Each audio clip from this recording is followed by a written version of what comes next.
ভালো ফুল পেতে হলে আমাদেরকে পরিণত কন্দ লাগাতে হবে।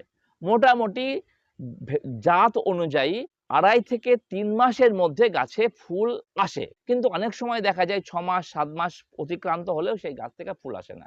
এর কারণ হচ্ছে সঠিক মানের কন্দ নির্বাচন।